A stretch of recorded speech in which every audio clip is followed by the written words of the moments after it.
Mga ka-safety, good morning sa inyo lahat or good afternoon. Ngayon, yung topic ko ngayon ay tungkol sa environment and health. Okay. So ngayon, siguro alam nyo na minsan pag hapon or gabi umuulan. Okay. Ngayon, malapit ng tag-ulan. Ano ba ang mga pag malakas ng ulan, so nandoon yung baha. So, bumaba sa atin kahit saan-saan. So, bakit nagkakaroon ng baha? Kasi, yung mga basura natin, kahit saan-saan lang tinatapon. Mayroon naman tayong mga designated area na doon natin itatapon yung mga basura. Okay. Ngayon, pag umuulan, or bumabaha na sa inyo. Bakit bumabaha?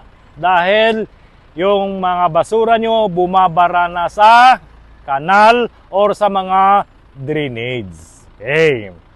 Ngayon, kailangan ugaliin natin na huwag natin itapon yung basura natin kahit saan-saan. Kasi pag nagbumabaha man yan sa lugar nyo or kahit saan, nandoon na yung magkakaroon tayo ng sakit.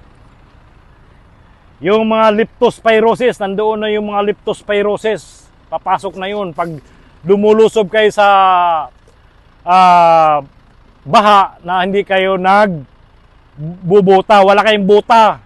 So kailangan minsan kasi, pag gusto nyong lumabas, tapos bumabaha, kailangan magsuot tayo ng butas para iwasan natin magkakasakit ng leptospirosis. Okay. Ngayon naman, minsan, yung iba dyan, hindi naman lahat. Okay. Pag naglalakad, may mga dalang tubig. Okay, may dalang tubig. Pag iniinom na yan, nauubos, tinatapon lang kahit saan-saan, kagaya nyo, may lumulutang na mga plastic bottle. Okay. Tapos yung mga yung mga kape. Okay. Pag ininom yung kape, pag naubos na, tinatapon lang kahit saan. So wag natin ugaliin na magtatapon na kahit saan po. Okay. Tapos yung mga naman, yung kumakain ng mga candy. Yung may mga candy dyan. Kailangan pag kumakain ka ng candy, okay,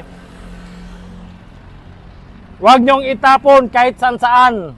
Okay? Mayroon tayong bulsa. Ilagay natin sa bulsa. Kung wala kayong bulsa, ilagay nyo sa bag. Okay? Doon nyo itapon. Pag nasa opisina kayo, may basurahan kayo, doon nyo itapon sa basurahan nyo.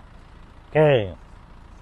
Now, sa lahat namang mga nagbibiyahe o pupunta na ibang lugar, may dalang sasakyan, pag kumakain naman kayo sa loob ng sasakyan nyo, huwag nyong itapon yung mga pinagkainan nyo kahit saan lang, yung mga bottled water, at saka iba pa, huwag nyong itapon kahit saan. Kasi baka yung mindset nyo, okay lang na tinapon yung mga bottle na yan kasi hindi nyo lugar, hindi ka maepektuhan. Mali yan. Kailangan gumalang din tayo sa ibang lugar. Pag dumaan kayo, huwag nyong itapon nyo yung mga basura nyo doon. Okay.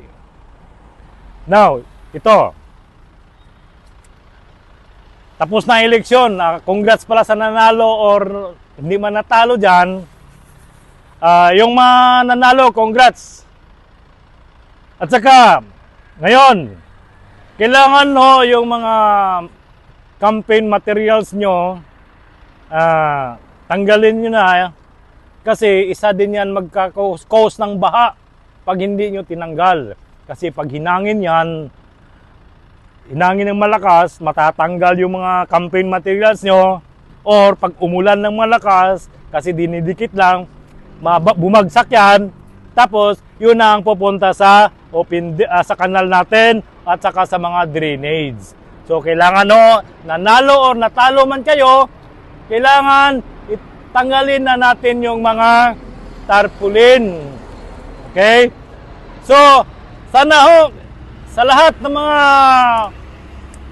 tao dito sa Pilipinas, hindi lang sa Pilipinas, kahit saan, kailangan po wag natin ugaliin magtapon ng basura kahit saan-saan. Kasi pag tinapon mo yan kahit saan-saan lang, babalik din yan sa'yo. Kaya nandoon na yung binabaha tayo.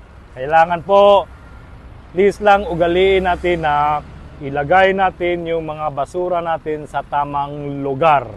Yun lang po ang masashare ko sa inyong lahat. Maraming salamat po sa inyong lahat.